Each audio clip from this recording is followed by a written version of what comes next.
조갑제TV 시청자 여러분 안녕하십니까. 2024년 3월 15일 오후 2시입니다. 더불어민주당은 이번 총선 결과를 전망을 했습니다. 아주 이례적입니다. 자신이 있다는 걸 이런 식으로 드러내고 있습니다. 지역구에서 130에서 140석, 비례에서 13석 플러스 알파 정도가 될 것으로 예상한다고 했습니다. 즉 140석에서 150여석, 여기에다가 조국 혁신당이 비례에서 한 10석 정도 얻는다면은 합쳐가지고 과반수, 151석이 과반수인데 과반수를 차지하면서 이번 선거에서 이긴다는 전망을 지금 내어놓고 있습니다. 민주당 한병도 총선 전략본부장은 오늘 한웅현 홍보본부장과 함께 기자간담회를 열었습니다. 현재 권력별 판세를 종합해보면 지역구에서 130에서 140 정도 당선으로 판단한다고 했습니다. 한 본부장은 수도권은 한강벨트에서 약세를 보였는데 정당 지지도가 회복되면서 전반적으로 박빙 열세에서 박빙 또는 박빙 우세로 전환했다고 했습니다. 박빙이라는 말은 엇비슷하다는 이야기죠.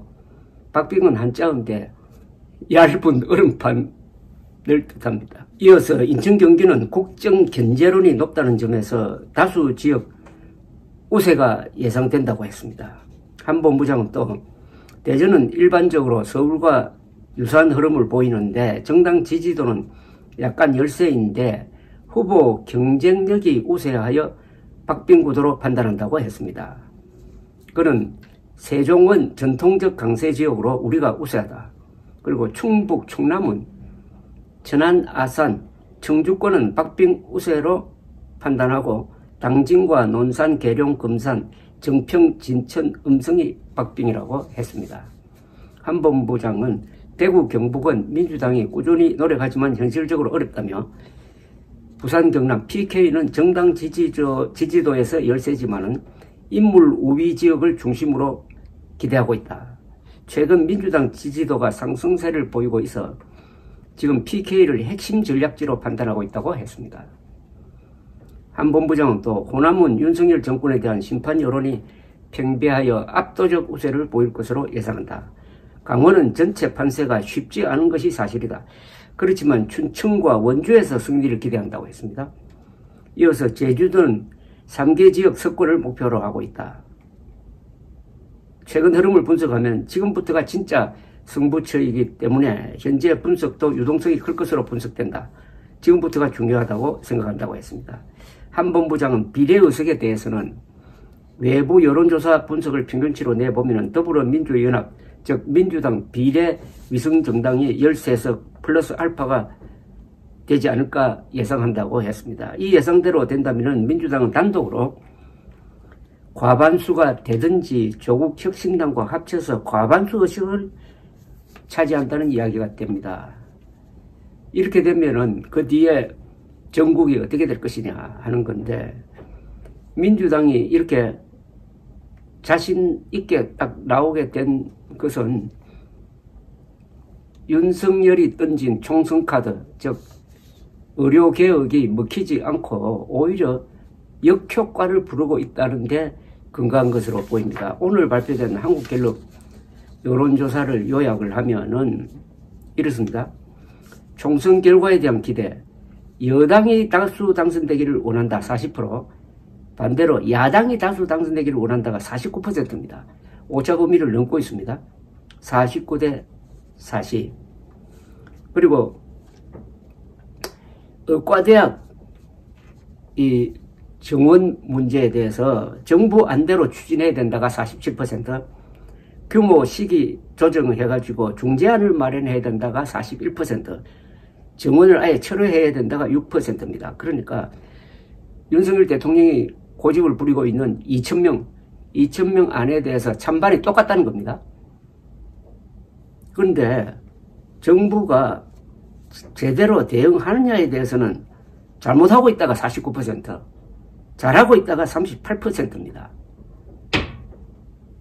처음에는 압도적으로 윤석열 정부의 2,000명 안을 지지하다가 시간이 흐르니까 비판 쪽으로 지금 여론이 바뀌고 있다는 겁니다.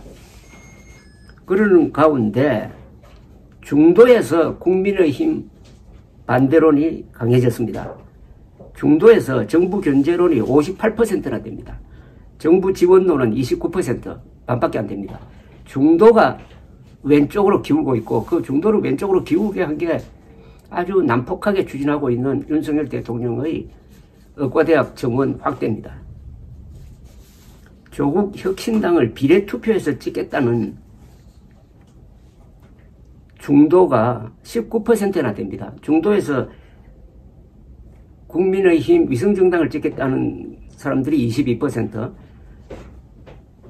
더불어민주당 위성정당을 찍겠다는 사람이 28%인 점을 감안하면은 중도에서 놀랍게도 조국 지지가 높다는 걸 알 수 있습니다. 이것은 윤석열의 이른바 검사 정치에 반감을 가진 사람들이 그 반작용으로 조국 혁신당 쪽으로 기울고 있는 아주 희한한 현상이 지금 나타나고 있습니다. 그러니까 윤석열의 의대 정원 확대는 중도층을 정권 견제론과 조국 혁신당 쪽으로 밀어붙여가지고 결국 윤석열의 의료개혁은 총선 카드로서는 실패하고 거기서 머무는 게 아니라 국민의 힘을 해치고 있다. 총선 필승 카드로 던졌는데 이게 총선 필패 카드가 될 가능성이 있다. 그런데도 문화일보, 조선일보가 앞장서고 중앙일보, 동아일보가 따라가면서 일방적으로 윤석열의 이른바 의료개혁을 편들므로써 결과적으로 보수 언론의 무작정 지지가 결국은 국민의 힘을 불리하게 만들고 있다는 아주 희극적인 상황이 지금 전개되고 있습니다. 감사합니다.